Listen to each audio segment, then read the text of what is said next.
बिस्मिल्लाहिर्रहमानिर्रहीम। अस्सलामु अलैकुम नाज़रीन गिरामी, अल्लाह के नबी सल्लल्लाहु अलैहि वसल्लम के तमाम सहाबी ही प्यारे हैं और हर कोई अपनी अपनी खुसूसियात में अपनी मिसाल आप है। अल्लाह के नबी के सबसे करीबी साथी हजरत अबू बकर सिद्दीक रज़ियल्लाहु ताला अन्हु और उमर फारूक रज़ियल्लाहु ताला अन्हु हैं, जो रोज़े रसूल सल्लल्लाहु अलैहि वसल्लम में भी महबूब नबी के साथ होंगे। ये दोनों सहाबी न सिर्फ पहले और दूसरे खुलफाए राशिद हैं, बल्कि इन्हें शेखैन भी कहा जाता है। इसी तरह तीसरे खलीफा राशिद हजरत उस्मान गनी रज़ियल्लाहु ताला अन्हु को ज़ुल्नुरैन कहा जाता है, क्योंकि उनका अल्लाह के नबी की 2 बेटियों के साथ निकाह हुआ था। चौथे खलीफा राशिद हजरत अली रज़ियल्लाहु ताला अन्हु को अल्लाह का शेर कहा जाता है। रसूलुल्लाह सल्लल्लाहु अलैहि वसल्लम का हर सहाबी किसी न किसी खासियत के साथ नुमाया है, लेकिन आज की इस वीडियो में हम जिस सहाबी का जिक्र करेंगे उन्हें हुजूर अलैहिस्सलातु वस्सलाम का राजदार होने का शर्फ हासिल है। ये वो सहाबी हैं जिन्हें अल्लाह के रसूल ने क़यामत तक आने वाले हर फितने के बारे में बता दिया था। रसूलुल्लाह के इस सहाबी को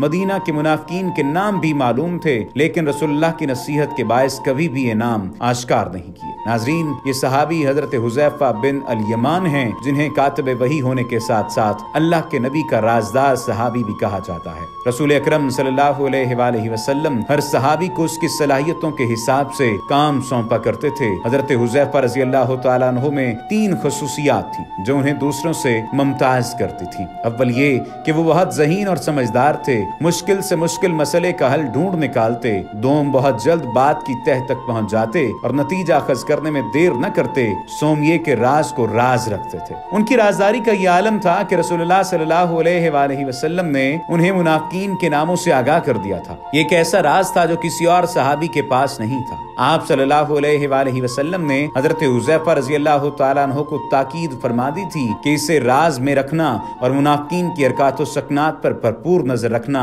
ताकि वो मुसलमानों को अजियत पहुंचाने के किसी मंसूबे में कामयाब न हो। हजरत हुज़ैफा रज़ियल्लाहु ताला अन्हु ने मुनाफिकीन के नामों से मुतल्लिक राज को जिंदगी भर अपने सीने ही में रखा। सैयदना फारूक आज़म रज़ियल्लाहु ताला अन्हु ने अपना मामूल बना लिया था कि अगर उन्हें किसी की मौत की खबर मिलती तो हजरत हुज़ैफा रज़ियल्लाहु ताला अन्हु से मुतल्लिक मालूम करते कि क्या वो जनाजे में शरीक हैं। अगर वो शरीक होते तो हजरत उमर रज़ियल्लाहु ताला अन्हु भी जनाजा पढ़ते थे, वगरना नहीं पढ़ते थे। हजरत हुज़ैफा बिन यमान मदीने के चंद पढ़े लिखे नौजवानों में से एक थे। चुनाचे नबी करीम सल्लल्लाहु अलैहि वसल्लम ने आप रज़ियल्लाहु ताला अन्हु को कातिब वही के मनसब पर फाइज फरमाया। आप रज़ियल्लाहु ताला अन्हु इल्म फज़ल, कुरान व हदीस और फिक्र में उस्ताद का दर्जा रखते थे। बहुत से सहाबा आप रज़ियल्लाहु ताला अन्हु से हदीस की तालीम हासिल करते थे। क़यामत के बारे में भी हजरत हुज़ैफा रज़ियल्लाहु ताला अन्हु तमाम सहाबा कराम से सबसे ज्यादा जानते थे। हजरत हुज़ैफा बिन अल यमान रज़ियल्लाहु ताला अन्हु ने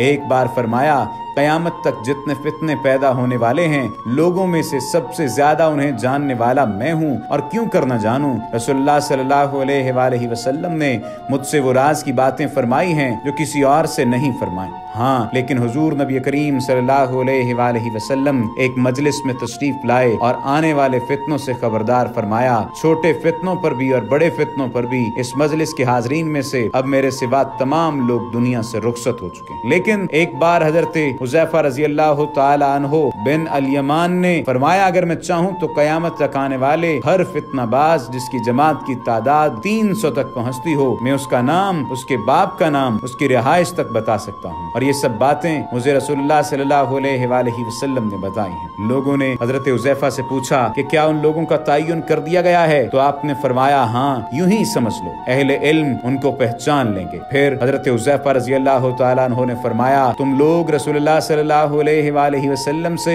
खैर के मुताल्लिक पूछते थे और मैं शर के बारे में पूछता था। तुम गुज़श्ता बातों के बारे में पूछते थे और मैं आने वाली बातों के मुताल्लिक पूछता था। एक रिवायत में है कि एक बार हजरत हुज़ैफा बिन अल यमान रज़ियल्लाहु ताला अन्हु ने फरमाया कि लोग रसूलुल्लाह सल्लल्लाहु अलैहि वसल्लम से खैर के मुताल्लिक दरियाफ्त करते और मैं शर के बारे में पूछता था, इस अंदेशा कि वो मुझे पा न ले। बस मैंने कहा कि अल्लाह के रसूल सल्लल्लाहु अलैहि वसल्लम, हम जाहिलियत और शर वाले लोग थे, اللہ تعالیٰ یہ خیر لایا ہے، کیا اس خیر کے بعد کبھی شر بھی ہوگا؟ آپ صلی اللہ علیہ وآلہ وسلم نے فرمایا جی ہاں۔ میں نے عرض کیا کہ کیا اس شر کے بعد کوئی خیر بھی ہوگا؟ آپ صلی اللہ علیہ وآلہ وسلم نے فرمایا جی ہاں۔ میں نے عرض کیا کہ کیا اس خیر کے بعد شر بھی ہوگا؟ تو آپ نے فرمایا کہ جی ہاں، اور اس میں دخن ہوگا۔ میں نے عرض کیا دخن کا کیا مطلب؟ آپ صلی اللہ علیہ وآلہ وسلم نے ارشاد فرمایا کہ لوگ میری سنت کے خلاف سنتیں اپنائیں گے اور میرے طریقے کے خلاف طریقے اپنائیں گے، ان میں سے بعض کو تو جانے گا اور بعض کو نہ جانے گا۔ میں نے عرض کیا کہ اس خیر کے بعد شر بھی ہوگا؟ تو آپ صلی اللہ علیہ وآلہ وسلم نے ارشاد فرمایا کہ جی ہاں، جہنم کے دروازوں کی طرف بلانے والے ہوں گے،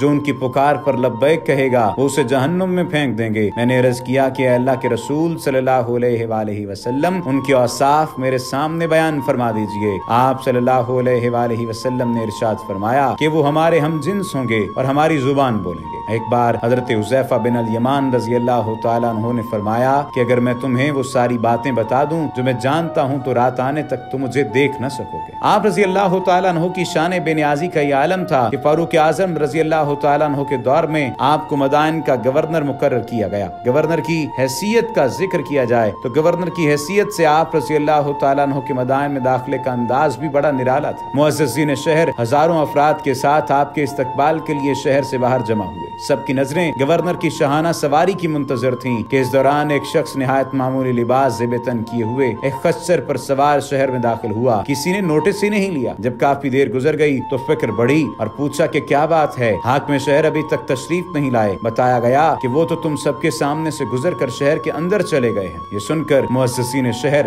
سخت حیران ہوئے۔ آپ جب تک مدائن میں قیام پذیر رہے، عز و انکساری اور سادگی کی تصویر بنے رہے۔ کوئی بھی حاجت مند کسی بھی وقت گھر کا دروازہ کھٹکھٹا سکتا تھا۔ گھر کی معمولی ضروریات کے خرچ کے علاوہ اپنی ساری تنخواہ غریب و غربا میں تقسیم کر دیتے۔ ایک مرتبہ حضرت حذیفہ رضی اللہ تعالیٰ عنہ نے پانی مانگا۔ ایک مجوسی نے سونے یا چاندی کے برتن میں پانی لا کر دیا۔ آپ نے اس برتن کا پانی پھینک دیا اور فرمایا میں نے تم کو کئی بار منع کیا ہے، میں اس میں پانی نہیں پیتا، کیونکہ رسول اللہ صلی اللہ علیہ وآلہ وسلم نے فرمایا ہے کہ سونے اور چاندی کے برتنوں میں نہ کھاؤ اور نہ پیو، یہ دنیا میں کافروں کے لیے ہیں اور آخرت میں ہمارے لیے ہیں۔ حضرت حذیفہ کے گورنر بننے کے کچھ عرصے بعد امیر المومنین حضرت عمر فاروق رضی اللہ تعالیٰ عنہ نے انہیں دربار خلافت میں طلب فرمایا۔ فاروق اعظم کو تجسس ہوا کہ دیکھیں مدائن کے حاکم کس شان سے مدینہ آتے ہیں، اور خود مدینہ آنے والے راستے میں کھجوروں کے ایک جھنڈ کے پیچھے بیٹھ گئے۔ کچھ ہی دیر میں انہیں دور سے حضرت حذیفہ آتے نظر آئے۔ دیکھا کہ وہ جس حال میں مدینے سے گئے تھے اس سے زیادہ خستہ حالی میں واپس ہوئے۔ حضرت عمر فاروق رضی اللہ تعالیٰ عنہ کھجوروں کے جھنڈ سے نکل کر فرد محبت سے ان سے لپٹ گئے اور فرمایا اے حذیفہ تم میرے بھائی ہو اور میں تمہارا بھائی۔ حضرت حذیفہ بن الیمان رضی اللہ تعالیٰ عنہ کی وفات کا وقت قریب آیا تو آپ نے وصیت فرمائی کہ مجھے قیمتی